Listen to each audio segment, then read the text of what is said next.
We've done literally close to 600 sponsorships personally and making over $5 million doing it. She is not getting hundreds of thousands of views on this podcast. She's getting hundreds or maybe thousands, but she is absolutely crushing it with brand partnerships. I charge a lot for the partnerships that I do because I'm able to tell the story of why you should pay me 2 or 3x the person who has 100,000 newsletter subscribers, why you should pay me way more, because the creators on my list are business focused. They are trying to make money. So there's two main categories that I want to dig into today. The first is like, what's the advice from the book? I know you have like different frameworks, different methods, different rules that you kind of dig into. And you even have the sponsorship wheel behind you, which is awesome.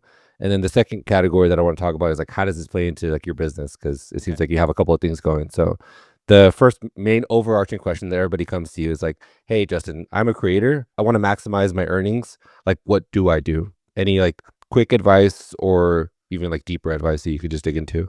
Let's even go back just a tiny step further, which is like, a lot of people come to me skeptical about sponsorships. Like, okay, influencers come to me all the time, right? It's like, yeah, brand deals, of course, I get it. That's what I'm doing. That's the main way I'm making money, right? You look at any report or survey and like brand deals is like #1 revenue stream for like pretty much every influencer, right? But surprisingly, Ish, like I have a lot of people come to me who are just skeptical in general. They're saying like, hey, I think I should maybe be doing sponsorships, or I don't know if I want to do this because I'm selling my own stuff. Courses, coaching, a book, digital products, etc. Why would I give airtime in my podcast to a sponsor when I can talk about my own coaching program or accelerator or whatever? Because I make 100% of that money. Like, why would I talk about a brand? And I actually think this is like an important place to start because like, let's talk about why to do sponsorships. So I have this very, very, I think, spiky belief that like, there's 3 pillars that you should be thinking that any creator, any business owner should be thinking about in terms of the ways in which they serve their audience. So it's products, the things that you directly sell, sponsors, and alliances.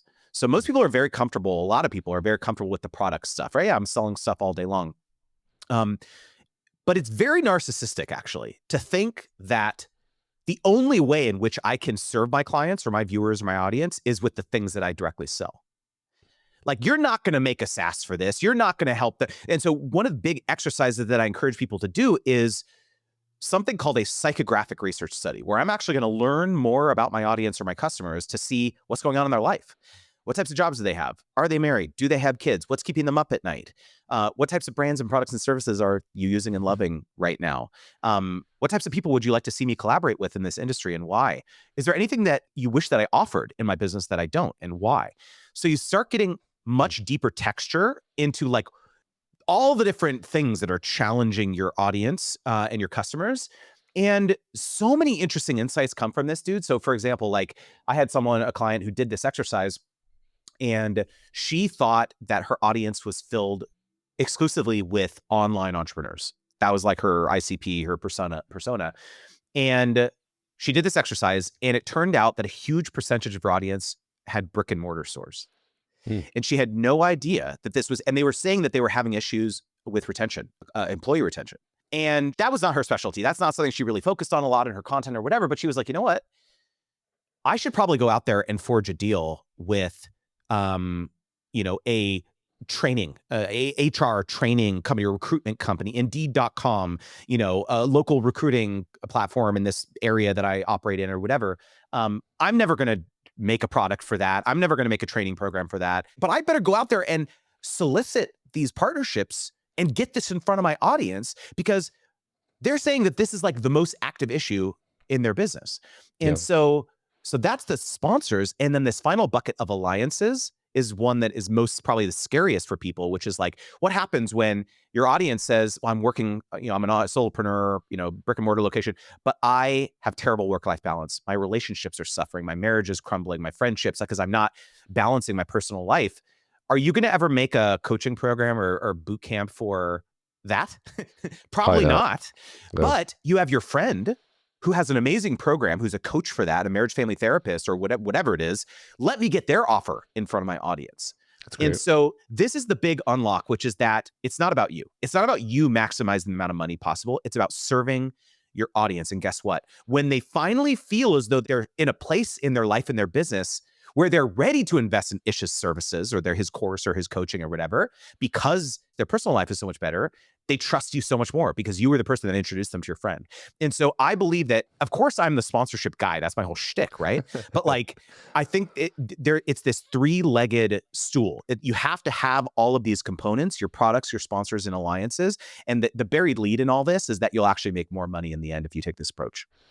Yeah, well, another thing that I was thinking is like creators who only promote their own products, don't like the audiences kind of like drown out a little bit, and they kind of like get exhausted of like, you promoted this for the past 20 episodes. Whereas if they kind of mix it up a little bit and like, throw in ads from other creators or deals that they kind of have figured out in the background. I think there's a lot of benefits. That is one of them, is for sure, is like diversity of the things that you get to expose your audience to. So I 100% agree that like some people, I mean, listen to any podcast, most podcasts, don't we all kind of start to tune out the same, Ad sponsors or ad reads that, we're used to hearing every single episode from this thing. And so keeping it fresh, I think, is another advantage. Yeah, that's interesting.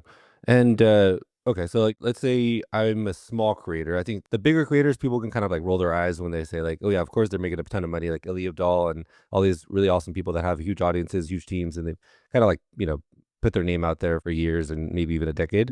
But for the smaller creators, how can they kind of use your advice and your tactics to make a living online, or even just make a few grand online? Let me answer this by telling a story. So one of my coaching clients, her name is Dr. Alex. Okay. And she has a podcast called Digital Pathology Place. Digital Pathology. Okay. She's a doctor, a veterinarian. And she is not getting hundreds of thousands of views on this podcast. She's getting hundreds or maybe thousands. But she is absolutely crushing it with brand partnerships, dude, because think about who's in her audience. It's the lab techs, it's the doctors, it's the people at the medical device companies. And so look at, you're sitting here thinking, okay, here's a pharmaceutical company, here's a biopharmaceutical, a medical device company or whatever. They've got $20 million, $50 million to spend in their marketing budget. How are they going to deploy this marketing capital? It's very difficult. Run Facebook ads? I don't know, maybe, that's kind of hard. Maybe, oh, I guess we're going to run our ad in this prehistoric trade magazine that sits in the doctor's office that no one reads. I guess we'll have to do that because attribution is really difficult too. Yeah. Attribution's really, really difficult. Or maybe we could roll out the red carpet for Dr. Alex because she's got the freaking decision makers listening to her super niche podcast. Let's bring her out to our facilities, tour the factory. Let's bring her out to the trade show to speak on a panel on our behalf, right? And so a lot of the types of deals that she's forging do not conform to what most people think of as like a brand deal where you're dancing on TikTok or whatever, right? Or posing for an Instagram reel. It's these very kind of interesting, holistic ambassadorship type deals with very niche B2B subject matter, thought leader, expert type people. And so this is where I always like to start is like, it's not about the following sides. It's about who's in your audience. So the deeper that you can go, the more niche that you can position your brand on the internet, the better. Interesting. Yeah, because even like me being a marketer and a creator online, a lot of people come to me and say like, wow, I want a huge following like you. And I always tell them, well, you have 10,000, followers and they're all founders, or they're all like in this little pocket of the internet. Like that's more valuable than somebody that has 100,000 followers that are just kind of like spread across entertainment audiences or whatever. Dude, it's all a story. So when I do sponsorships too. This is the wildest thing is like, I've got this business doing sponsorship consulting and I also do sponsorships. Is like very niche, but like I've got, close to 35,000 creators on my newsletter. And so I've got creator economy, software tools, companies in my inbox, all wanting to get in front of that audience. Right. And I charge a lot. I charge a lot for a lot of the integrations and partnerships that I do because I'm able to tell the story of like why you should pay me 2 or 3x the person who has 100,000 newsletter subscribers, why you should pay me way more, because the creators on my list are business focused. They are trying to make money. They're not screwing around on the internet, trying to do side hustles. They're trying to make money. And that is this is someone who has taken out their wallet oftentimes to invest in their own business, invest in software, invest in tools. I have this data because I've done the psychographic research, right? Yep. And so when you can tell that story to a sponsor, it's so much easier for that person to go justify to their boss or the agency to go justify to their client why they should pay Justin this much more because of the data and the psychographic research that he can use to back this up. And so I think the takeaway for anyone listening or watching is that if you don't have this information, if you don't know how to tell this story to the brand when you're trying to justify your rates, you start here. So like, let's get super tactical then. How do people get that data from people? Is it when they sign up for the newsletter, you ask a few questions after they, click through? Is it via social? Do they text people, auto DM? Like, what's the best method, or, the most scalable method that you think works? The most scalable method and the method that I do is a post-newsletter segmentation survey, because there's a 90% opt-in rate. It's wild, dude, because people don't think they're going to get on the list until they fill out the survey. Interesting. So I've got about eight questions right after you click subscribe to my newsletter, and all on one page, or do you have to like submit? It's just like, and it goes to the next question as you click. That's smart. And then and so it's much harder after. If you don't get this data post opt-in, it's like 40% or 50%, so it's much less. So I really, really recommend. But again, even if you don't have a newsletter, don't let this stop you from getting even anecdotal or qualitative data from your audience. Instagram stories can work great. YouTube community posts, polls, and things like that can work great. I have a client, his name is Christian Taylor. He has an online security niche. That's his channel. And he did this psychographic research with YouTube community polls. And dude, he found something so interesting out. So he was like really struggling to know like what types of brands and products he could like work with, because he'd worked with all the companies in the online, all the VPNs and all that stuff. He was just kind of felt like he was tapped out. He did this survey where he was like, how many of you are interested in home security? Because it stands to reason, right? Like someone who wants to protect their online identity maybe wants to protect their family too, right? In real life. And 70% of his audience came back and said either we're interested, we have home security and we're interested in learning more about how to better enhance it, or we don't have one, but we want to. And so boom, he was like, okay, great. Like I'm going to go and pitch alarm.com or SimpliSafe or something like that, and tell this story. It was very instantly obvious to him how he could integrate that into his channel in a very authentic way. Yeah, it's interesting. And like, as somebody who's like worked at these companies as a marketer, like without that data, it's really difficult to get buy-in from like your boss and your boss's boss. So I'm just gonna like stress the fact that people should do this. Like I should probably do a better job at this too, especially as I'm scaling like this entire media company. But let's dig into some of like, you have really tactical advice in the book and even behind you. So can we dig into the sponsorship wheel, and then we can go from there? Let's do it. What's like the first step? Can we just run through all the steps? Yeah. So let's do a quick overview of the 8 steps. So it's step 1 is pitch, negotiate, contract, concept, produce, feedback, publish, and analyze. So those are the 8 steps. Lots to memorize. Yeah. Well, I've said it a few times by now. But really, it's funny. So I have this assessment tool that anyone can take at sponsormagnet.com/snapshot. But it's basically a free assessment where people can rate themselves at all the areas, all these competencies. And I have a ton of data because hundreds of people have taken this assessment, and everyone always rates themselves the lowest on pitch and negotiate. And they always rate themselves the highest on the produce, like the execution steps, right? Produce, Content, feedback, publish, this type of stuff. Yeah, the content, kind of the execution, like actually creating this stuff. And so I devote a disproportionate amount of time in the book and in my framework to the pitching and the negotiating, because if you can't get past that, if you can't get past even understanding how to have an initial conversation with the brand, how to advocate for yourself and understand your worth in the negotiate step, it's very difficult for you to learn everything else. And so I think probably the most important place to start is in the pitch step is understanding. I have this 4-part methodology called ROPE. So ROPE. So every pitch that you put together. And by the way, a pitch is not just when you reach out to the brand. It's also when they reach out to you. You still have to pitch as to why you're the best person for the job. They probably reached out to 10 or 20 other people. As a marketer, you know this. You're kicking the tires on a bunch of people, not just this one person probably.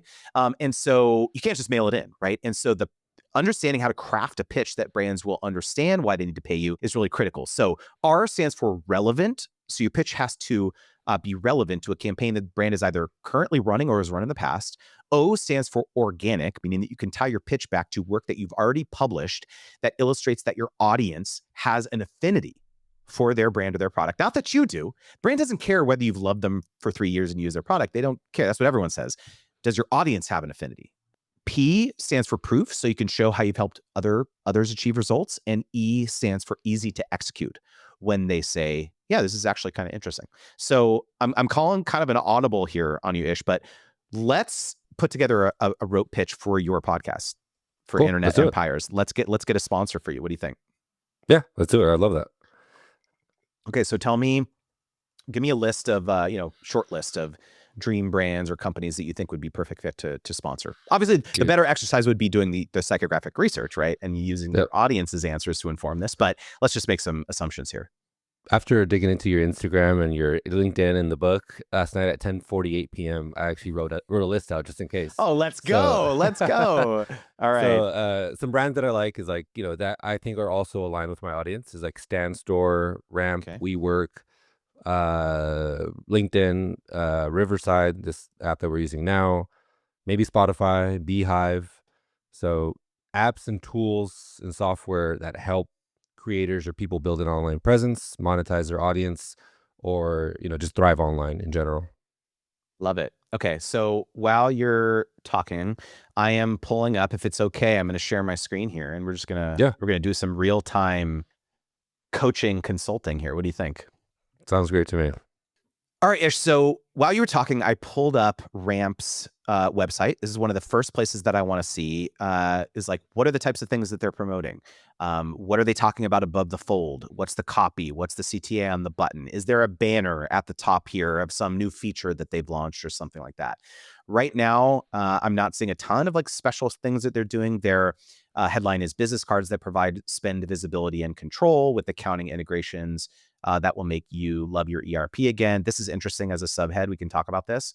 I'm scrolling down here. It's showing a real-time demo. This is interesting. See Ramp business cards in action. That's pretty it. It's a pretty simple landing page. I also opened up their Ramp LinkedIn because I want to see what are the types of things that they're posting there. I also opened up Ramp's Twitter or their X to see the types of things that they're posting there. So obviously we can see that they just reached a new valuation of $16 billion. That's something that happened just 2 weeks ago. So that's pretty interesting. I also opened up Ramp's Facebook page. They're talking about paid AI adoption, et cetera, et cetera. So we've got getting kind of the lay of the land of like seeing what does it seem like they care about right now. The first thing that jumps to mind right now is what types of accounting integrations do they have? This is my number one question. If I'm like a business owner and I'm thinking like I want to maybe use Ramp or whatever, like do they integrate with QuickBooks or with Kick or with Xero or whatever I have? Like, and I want to read more about that. It's very difficult for me to see the integrations from this landing page, right? Like I don't see this anywhere, and so this might be an interesting thing to actually say, like, hey, if you reach out to them, like, have they ever done any partnerships specific about the types of accounting integrations that they're actually doing? And maybe this is for SEO, you're actually making landing pages where you generate content showing your workflow or how you use it, where this is the reason that you did it. So that's like one idea. Another thing I want to do is I want to look through all the LinkedIn posts that the company page made. So we already talked about the valuation. Obviously, they're talking about AI. So, okay, so here we go. Here's another thing. Okay, so they're doing webinars. How top finance leaders use AI to put busy work on autopilot. So here's a sponsorship pitch. Maybe in addition to sponsoring your podcast, you do a webinar in partnership with them to talk about how you're using your Ramp card to grow your media business. Nice. Yeah. That's something that's maybe interesting to them because it seems like that's something they care about, right? Yep. Another thing that I like to do is I'm going to go to their Facebook page. I'm going to click the About button. I'm going to go to Page Transparency. I'm going to go, it says right here, this page is currently running ads. I'm going to go to See All. I'm going to go down to Ad Library, and I'm going to open up Ramp's ad library to see what ads they're running. We can literally see all the ads that they're running right now to see what it seems like they care about. And by the way, this is only active ads. You can X out of this right now to show ads that we're running in the past as well. So, but one of the things that I love doing is I literally just copy and paste this entire page and dump it into ChatGPT and be like, what are the top 5 things that Ramp is running ads for right now? What does it seem like their top 5 focuses are right now? And use one of those things. Yep. So any number of those things that I just mentioned. Another thing, by the way, is you can see some of the partnerships that they're doing here. So you could see here that Ramp did a partnership with Amalfi Jets.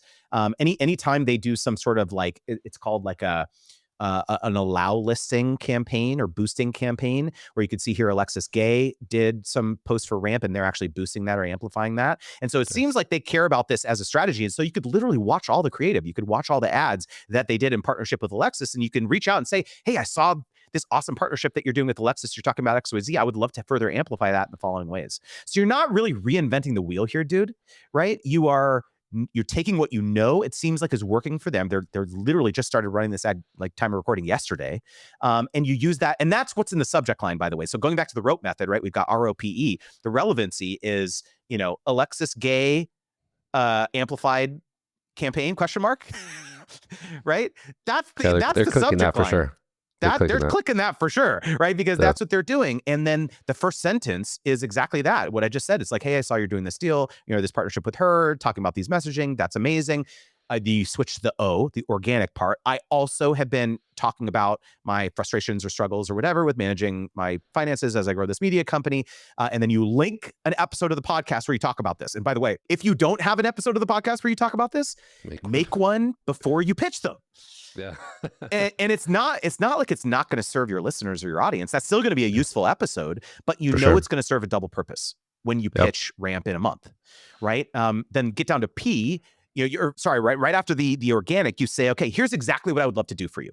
I would love to do 5 podcast integrations. I will, since we do video, I will clip all the integrations out in video form. I'll send you 30-second clips of that or vertical videos like you did with Alexis. I'll give you paid rights to this for 60 days or 90 days or whatever. I can turn around the first drafts within 10 days. Also happy to share some results of a previous partnership I did with, Riverside or whatever it is. Are you free on Thursday at 10 a.m. to talk about this? Yeah, that's the pitch. That's a fantastic pitch, because again, as somebody who's worked in these companies on the marketing teams, having to go back and forth via email, it's like becomes frustrating and time consuming. And so your opportunity window kind of like closes the more time that you spend going back and forth. Whereas like the message that you just shared is all in one piece, can literally just click forward, send to my boss or my boss's boss and say, hey, ? Should we, should look into this? This looks awesome. And it has all the information that you need to know in, one paragraph. So I might be using ChatGPT to rerun this entire episode and get that, paragraph. The other thing, not only I love anyone listening or watching this is validation. Ish just told you this is what he would do when he's worked inside these marketing companies. He would literally forward it with a question mark. Should we do this? Right? Yeah, exactly. This is how it works, right? I ran an agency for a very long time, and like this is what Ish just described. This is exactly how it happens. And the most important part here is that you're giving them something tangible to react to, because maybe they don't care about this Alexis thing anymore. Like that was like, they planned that 3 months ago and they don't want to boost that further. Fine. That's not the point. You have illustrated to them that you're taking the initiative. Wow, this is someone who did the research. This is interesting. So when they respond to you, they may say, hey, actually, we're not doing that anymore, but love your initiative here. This thing is more of a priority for us in Q3 or Q4 or whatever. Are you interested in that? Because I love where you're going here. Let's just kind of tweak this a little bit. And so a lot of people get tripped up on like exactly what you pitch them. And that's not the point. The point is that you just give them something to say, yes, no, maybe, let's talk. Yeah. And it wasn't a pitch saying, hey, I saw that you're doing this, awesome partnership. Do you want to also partner ? It's like, here's an example of something that I think would work, or maybe could work, or potentially could work. But if not, there's other options that we could do. So it just so like you said, it just shows initiative that you're thinking about it and not just like, throwing a Hail Mary and just seeing like what you get in return. Dude, the other really important thing here is realizing that this is what they have budget for. They have budget for their own initiatives of things that they're currently working on and running. This is what a lot of creators and influencers, entrepreneurs don't understand, is that they think, oh yeah, we'd love to figure out a way to collaborate. And they think brands have these magical piles of money laying around to just pay random people that reach out. No, they don't. They do have piles, but they're called budgets for their own initiatives, right? It's the AI feature that they're launching next quarter, or they're launching in a new territory or whatever. And so your job, it's a positioning exercise to say, hey, I can help you move the needle on that objective by sponsoring me. I saw like a post that you shared. I don't know where it was. Maybe LinkedIn. Like I said, I spent a lot of time last night like digging through your stuff. But something along the lines of like most creators or a lot of creators are severely underpriced, which kind of digs into this entire conversation. How should creators navigate that conversation or navigate the negotiation, and why do you think a lot of people are just underpricing their work? All right. So we do have to get into something a bit more nuanced here, because rather than some quick hack or tip or whatever, I do want to get deeper here, because this is probably one of the highest leverage things that we can talk about in this episode. And there's basically two buckets that you need to be considering when it comes to putting together a compelling pricing and packages and things like that. So the first bucket is something that I call the ARC framework, ARC. And so this is all about understanding the brand's objectives. So going back to what we were just sharing a minute ago, there's literally only three things that brands care about when they want to partner with creators. It's awareness, it's repurposing, it's conversion. It's going to be one, two, or all three of those things, right? And so an awareness campaign is like, again, a new feature, launching in a new territory. They really want to spread the word about this. Repurposing is the primary reason that they want to hire you is to take the content that you generate and use it in other ways. Put it on their website, on their social media, use for paid advertising, put it on a trade show booth to run and repeat, whatever. And then the C in the ARC framework is conversion. So yeah, this is where they want to drive sales. They want to drive leads. They want to drive trial signups, something attributable, something measurable. And the reason it's so critical that you understand what the brand's objectives are with collaborating with you is that your pricing should change. So let me explain why this is by kind of working backwards. So imagine that you ask a brand, hey, what does success look like? What is a win for you? And they say, sales. We want to drive sales with this, or drive lead, trial signups, whatever. Which, by the way, I think a lot of people don't ask that question. They don't. Ask no, what a success 99% of people do not ask this question. They just spit back a number. They say 1,500 or whatever. Exactly. When the brand asks them how much. Yeah, exactly. Or like, hey, I love your brand. Been using it for years. Would love to just collab. Here's my pricing, like you said. So yeah, exactly. And it's just like, come on now, right? Not realizing that any investment the brand makes has to be tied back to a business outcome, right? And so the brand is thinking, okay, our goal is conversion, right? And they're doing some like napkin math on the back end here, right? They're thinking, okay, Ish gets an average of 10,000 downloads in the first 30 days on his pod. I don't know what your numbers are. I'm just making it up. 10,000 in the first 30 days, right? So if 10,000 people listen to this episode, we're going to assume that, let's say 10% of those people click the link in the show notes to sign up for a free trial. Okay. So that's 1,000 people. Of the 1,000 people that sign up for the free trial or hit that landing page, we're going to assume 25% of those people actually sign up for the trial, right? So that's 250 people. Of the 250 people that sign up, let's say 20% are going to sign up for a paid plan, right? So that's 50 people, okay? Out of the 10,000 that listen to that episode. And we know as a brand that our software costs $10 a month, and the average retention is 10 months. So the LTV, or the lifetime value of this customer, is $100. So that's $100 times 50 paying customers, $5,000. That's the max they're going to pay you, bro. And you know what? They actually don't want to pay you $5,000. That's the break even.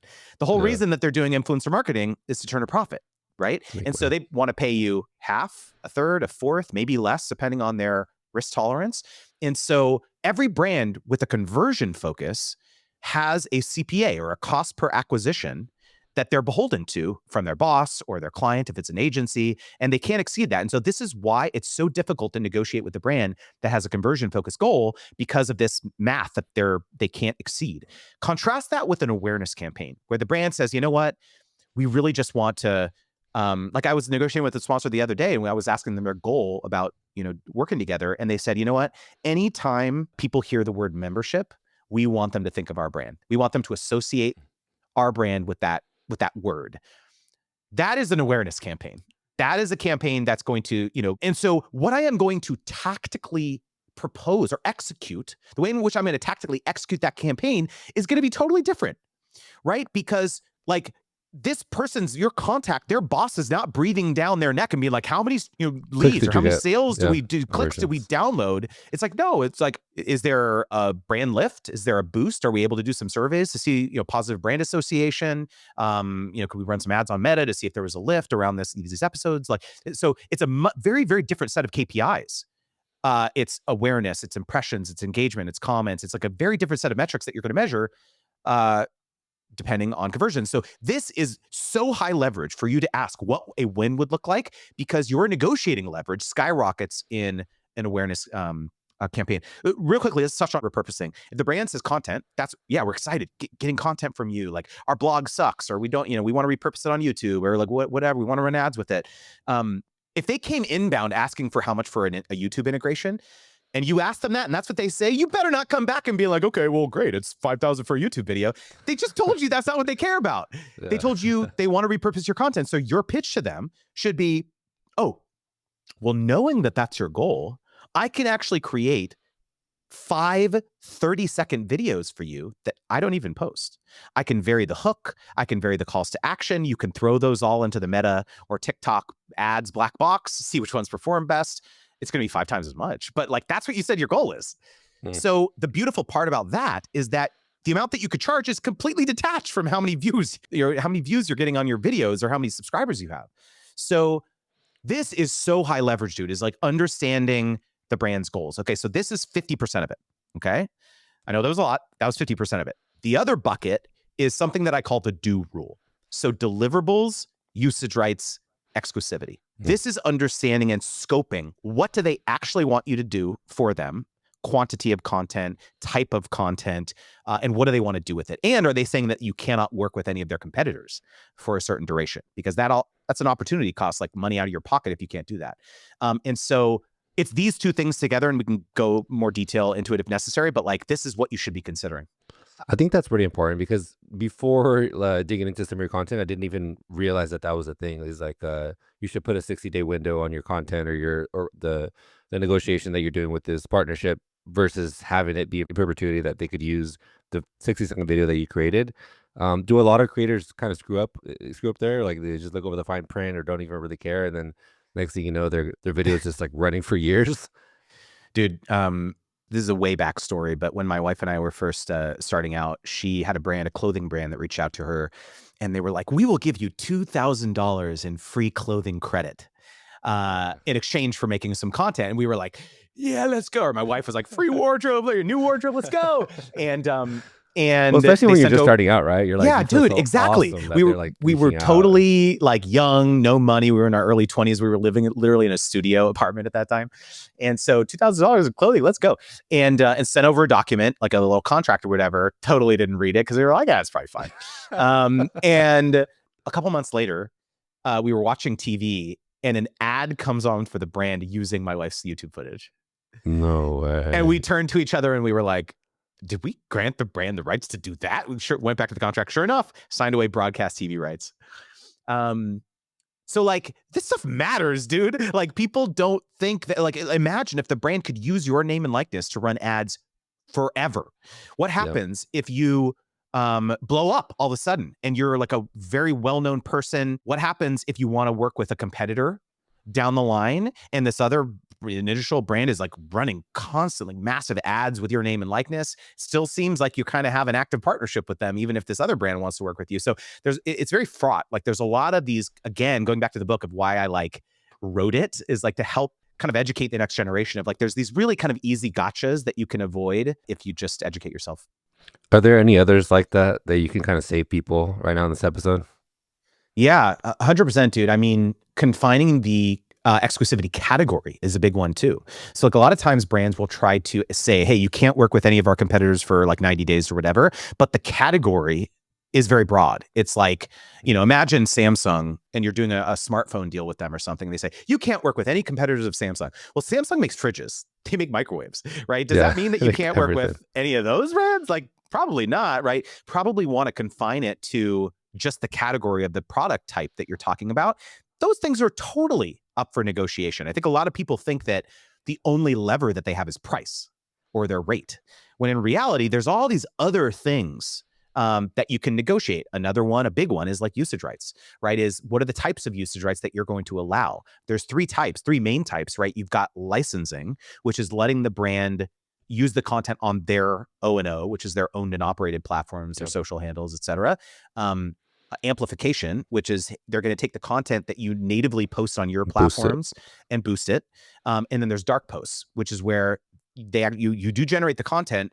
They still run ads with it, but your followers basically cannot see it when it's on your feed. If they go to your profile, they can't actually see this video or this ad. But when a normal person sees the ad in their feed, it says like sponsored from your handle, basically. And so like all of those different types of usage rights, you should be charging differently for those things, because they're worth different things to the brand. Obviously, you should be charging my rule of thumb, and quickly, let's go over some like actual math here.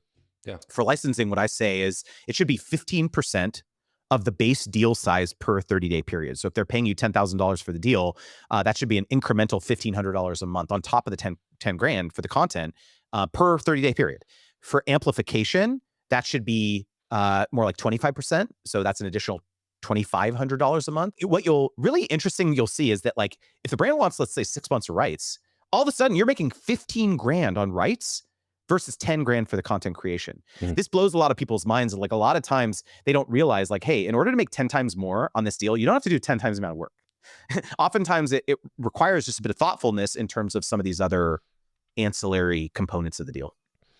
How important is like doing packages? You kind of mentioned it, like doing like instead of one video, what if I do 5 videos for you, and the different hooks and everything. But what about packages in terms of like different platforms that, or like media outlets that the creator can like be good at, whereas like email or newsletter, YouTube videos, content, or like short form content, social content, etc. Because a lot of creators listening to this are probably multifaceted. They have a newsletter, maybe they have a little bit of a social following on X. They're good on videos, so they can create short form video. And I think a lot of people mess up. I mean, I'm not the sponsorship expert here, but I think a lot of people mess up by just shilling out like a short newsletter ad when they could be doing like a more of a package deal, and getting a lot more return. I want everyone listening or watching to this to commit to one thing, which is that the next time a brand comes inbound asking how much for a podcast integration or a YouTube integration, you do not spit back one number, because this is what you do. You're never again going to spit back one number. Even if the brand is not asking you for this, you are always going to provide them packages. Here's the reason. It's just like what you said, which is that the brand probably has no idea. If they came inbound from your podcast or your YouTube or your social or whatever, has no idea that you have a private community with 1,000 of your most engaged audience members, or a newsletter with 10,000 there, and that you can amplify the campaign there. And so packages are as much about illustrating your holistic social presence and ways in which you can serve them as it is about trying to upsell the deal and to do some of these more cross medium type plays. The other reason here, let's get it even deeper here. Let's say that you do packages. You say, okay, fine, Justin, yeah, great. Like let's do 3 packages, 1 YouTube ad, package 1. 2 YouTube ads, package 2, right? Usually the only variance between packages that people do is quantity. When in reality, they say, oh yeah, and if you pick package 3 or 4, I'll give you a price concession. I'll give you a 10% discount or 50% because it's more posts or more content. Yeah, or but like that is not compelling to a brand, especially if they've never worked with you, because like they want to see how it's going to go first. So they don't before they commit. Yeah, before they commit to like a 6-month thing with you. The better strategy is to vary the packages by the brand's goals. So again, let's go back to the discovery conversation, right? The brand outlined probably a lot of objectives, right? Sales, content, conversion, or, awareness, like whatever. They're saying a lot of different things. And so guess what package 1 is? Package 1, that's the awareness goal. Okay, great. We're going to do the podcast, ad reads, this maybe, the internet empire is brought to you by Ramp on the cover art. That's an awareness tactic, right? Or this episode is brought to you by Ramp. And then you literally don't even do an ad read. That's an awareness tactic. That's package 1. Package 2, no, we don't have any ad reads in there. That's not what that is. Content package 2 is the repurposing goal type. That's where I'm going to make you the 5 30-second ads, vertical ads that I don't even post. That's for the ads. That's the repurposing goal type to put on your, website, your blog, your whatever. Package 3, that's the conversion one. That's where we're going to put the link in the show notes. That's where I'm going to do a series of Instagram stories with a link sticker on every frame. That's where I'm going to do the newsletter blasts. And guess what package 4 is? Package 4 is how you accomplish all the objectives. All the above, and that's the most expensive one. And so it's really being thoughtful about how you're putting these packages together in a way where the brand realizes like, okay, not only are there other ways in which he can serve us that we didn't realize, but now I understand why we have to pay him 2-3x what others might be charging. I don't know if you're like under NDA, so feel free to reject this question, but who's doing this well? Who's crushing? And if not somebody who you're working with, somebody who you've kind of observed, their landing page, you're like, wow, that's, A+ work right there. Yeah, I mean, I can share one of my students. I've talked a lot about him, and he's talked publicly a lot about it too. So his name is Paul Jameson. He runs a podcast called the Green Industry Podcast. You're gonna love this dude. He teaches lawn care professionals how to grow their business. No way. That's his niche, and he's getting 150,000 downloads in a month on his podcast. Wow, that's incredible. You think about it, it's all these guys like on their riding mowers for 8 hours a day, just like with their AirPods in, like listening to his podcast, right? So he's like the key opinion leader in this kind of green, kind of landscaper space. And dude, brands are beating down his freaking door to work with him. And when we first started working together several years ago, all the brands in the industry were just like, hey, we'll give you a free mower, a free tractor for 6 months, but you got to make like a zillion YouTube videos. We're not going to pay you, just the free tractor on loan, this type of thing. And so it took a huge amount of education, Zoom calls and going and talking with them at trade shows and all this for them to finally realize the value in like kind of compensating the top people in this industry. And now the floodgates have absolutely opened. And so he was one of these people who was kind of doing these one-off, like, okay, yeah, how much for an ad read? $200 or whatever. I have actually a case study with him on my website. And so it was funny. He said this anecdote of like, the way in which he figured out how much to charge in the early days was like, he had a friend who had, his audience was like 5% of his friends. Like there was like a much larger person. And so he asked his friend how much he charged. And he's like, well, I guess I'm going to charge 5% of that. Cause my audience is like 5% of his. And so like, there's all these like really interesting, and I'm not saying that to like poke fun at him or whatever. It's more just like, dude, none of us went to school for any of this stuff. Like, I know I didn't. Like, I did go to business school, but I didn't. I don't consider myself like a cold hard negotiator. I wasn't in sales before this. And so like, I think a lot of people think that like being confident, being a good negotiator, it's like an innate skill. It's not. It's something that can be learned, but you have to practice it, right? And so so Paul, like fast forward to today, and he is just absolutely crushing it. He's like, signing six-figure deals. Like he's also forging deals that are not, again, don't conform to the standard brand deal. Like a recent deal that he did is like he podcasted live from John Deere's booth for 3 days at That's cool. the largest trade show, interviewed people on their marketing team, interviewed his friends, and he was just literally there with the John Deere logo in the background for 3 freaking days. And they backed up a dump truck full of money on his driveway for doing that. And so, again, like, does that sound like a normal brand deal? Not really, but it's like really valuable to the brand because he asked them, what is success for you if we collaborated? That was actually one of the next questions that I had for you is, everybody hears like the newsletter ad or like, the podcast ad read and those types of deals. But what are like some creative ways that people are monetizing their audience or their presence or their brand? There's a few that I can think of, but just like, you see a lot more than I do. So, what are people doing out there? Can I talk about one that I'm actively doing right now? It's Sure. still kind of like a work in process, but like, I think it'll be helpful, like how I think about this stuff. So we mentioned my book sponsor magnet, right? I am working on getting my book sponsored right now. Oh, wow. That's cool. So imagine, I self-published, right? And that affords me, it's like pros and cons, right? Like I don't have a traditional publisher pushing this for me and putting it in an airport, bookshelf, bookstores and all that stuff. I would never do that anyway, because it's a very niche book.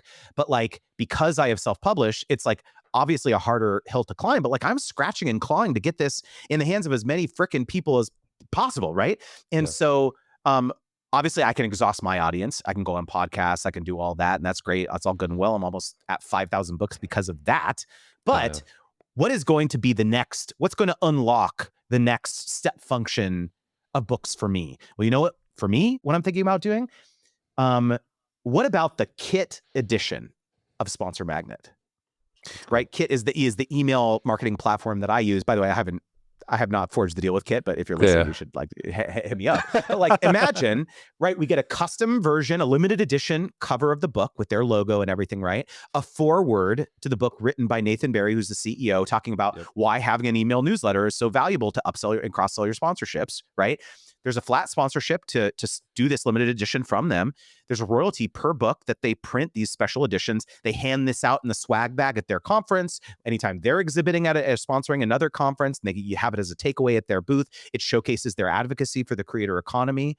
And I get more freaking distribution, dude. They get to email their 50,000, 100,000 customers about this cool initiative that they're doing with me. So I look at creative sponsorships and partnerships like this as much about distribution as I do about sponsorship. And so if you have been listening or watching this episode and thinking like, oh, I'm still on the fence, like, I don't know if I want to do this. Again, do you have a project? Do you have a course? Do you have a community? Dude, I have my course sponsored, bro. I have my course sponsored because think about who that represents to my sponsors. Those are people who are paying multiple thousands of dollars to learn and invest in their business. They want to get in front of that super, super high intent customer. So why not let them sponsor the course? Let's pull this thread. Okay, so here's what I did. I created something called the Rising Creator Grant. I have all these people in my audience who are great candidates for the program, but they just, for whatever reason, can't make it swing it financially right now. And so I literally went to some sponsors who were saying, oh, we want to get in front of these people. I was like, okay, buy their seat, let them get in for free.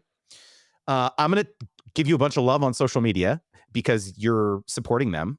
They're going to give you a bunch of love on social media because they're getting in for free. And if you buy a certain number of seats, let's have your VP of marketing come in and do a guest session in the course. So smart. I love that. Or in the community. So dude, there's all these, again, you're only limited by your own creativity when it comes to this stuff.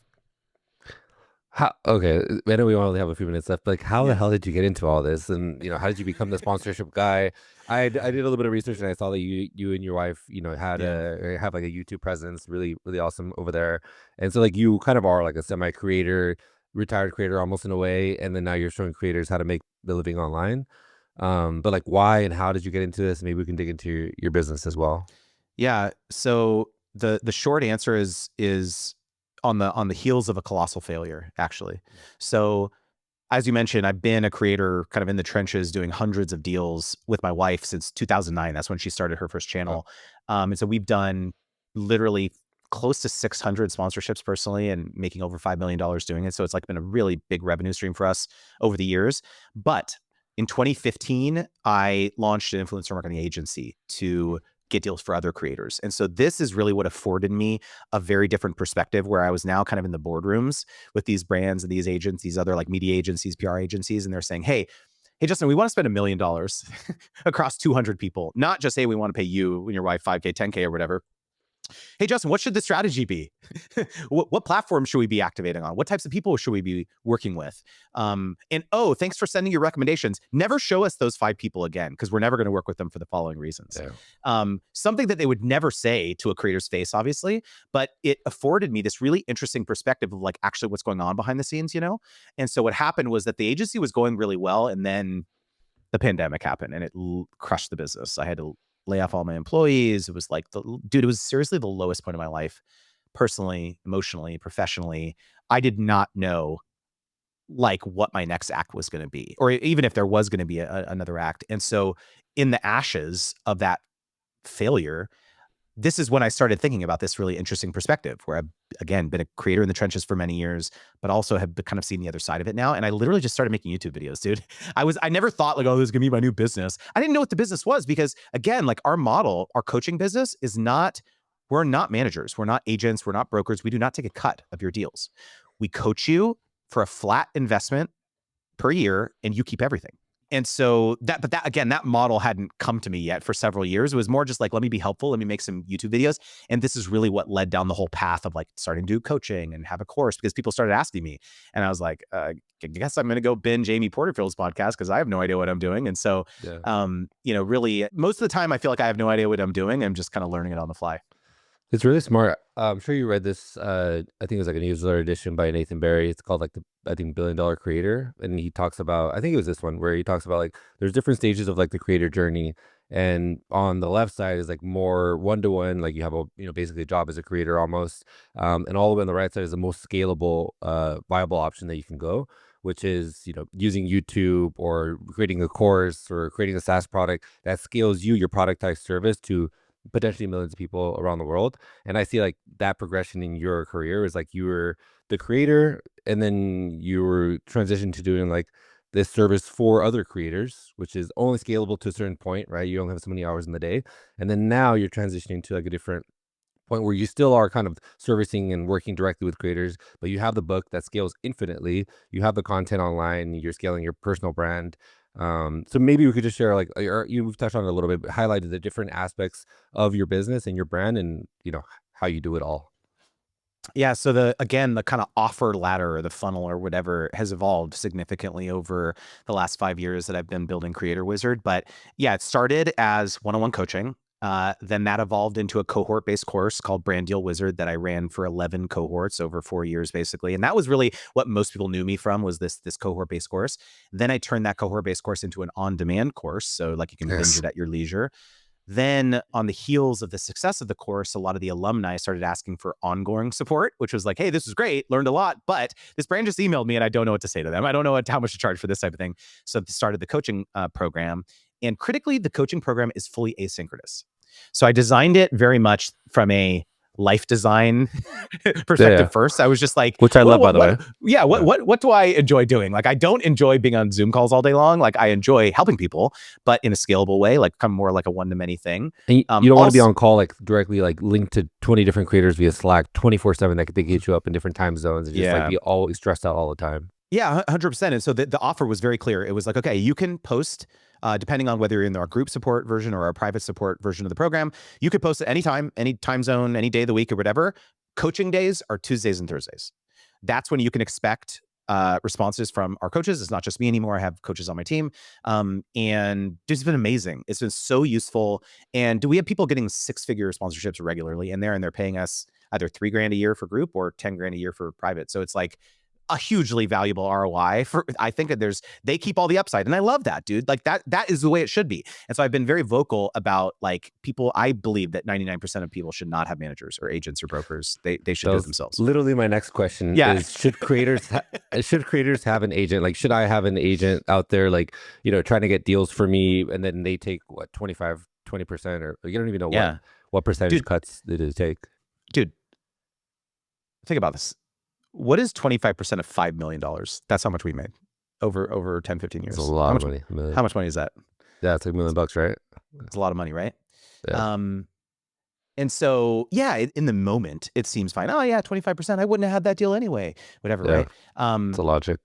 Think long term here, right? If sponsorships are going to be a non-trivial percentage of your revenue stream, and you could end up making hundreds of thousands of dollars per year, stretch that over 5-10 years, that is a huge amount of money. I think and to add on top of that, there's so many other reasons why I actually think you should bring this competency in-house. So my preference is that if you don't want to do it personally, fine, learn this stuff, build your sales process, hire an ops person, hire an OBM, hire someone on your team who has your best interests at heart, not someone who represents 20 other clients. Where do they really care where their 20% comes from? Whether it's from you or the 19 other people in their roster, they don't care.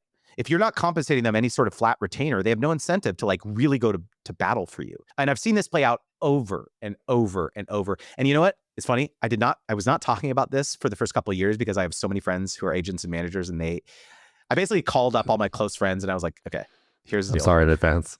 I'm really sorry in advance for this, but I'm going to go super hard in the paint about this belief that I have. And, it was fine. I had, we hugged it out and all that. But like, yeah, it's like, I really believe this. And look, you have to be the CEO of your own business. Yeah.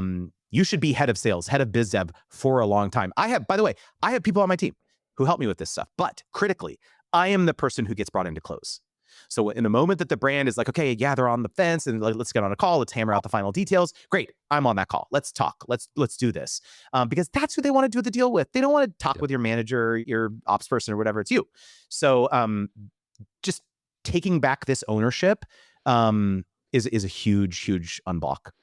Yeah, I think the skill of learning how to, and we talked about this, the skill of learning how to negotiate and understand like how these deals are made revenue is a lifeline of any business, not just creator businesses. So if you don't know how to do it, then you just put your business and yourself at risk for not knowing. And there's constantly things that might come up during the course of this partnership where, they ask for like one additional little change here or a little, extra voiceover that wasn't in the contract or whatever. Your manager's going to be like, okay, $2,000 more. Like that, like if you want his time, like 2,000 more. Whereas I'm going to be like, oh yeah, no problem. Sure. I'll just like do it here. It takes 30 seconds. Or, oh yeah, sure. Happy to make this like, additional post, in our private community that wasn't contractually obligated to do. Because my goal is increasing the LTV of the relationship, not of this deal. And so those things just don't happen when you have representation. Dude, well, this is awesome. I really appreciate the time. Last question. Is there anything that I didn't ask that I should have, or any tidbits that you think are important worth sharing? I think the most important thing to take away from this conversation is realizing that brands are people. On the other end of this email thread, on the other end of this conversation is a real human being who has their own hopes, their own fears, their own aspirations. They want to get promoted. They want to get a raise. And they don't want to stick their neck out for you if you're mean to them. Right. And so Good if you can point. just understand that a lot of these people, it's like very human issues. And if you can understand, how can I help this person win? Everything will change. Thank you, dude. You're the best. I am going to be using a lot of your advice. And like I said, I got the book too. And I'll probably be reaching out. And eventually, when I start landing these sponsorships, I will be part of your group as well. Dude, thank you so much. And if honestly, we really just scratched the surface on like everything that I cover in the book. And so if anyone's listening or watching and wants to learn more, you should just go to sponsormagnet.com to check it out. Dude, great promoter. I love it. Thanks, dude. Thanks, man.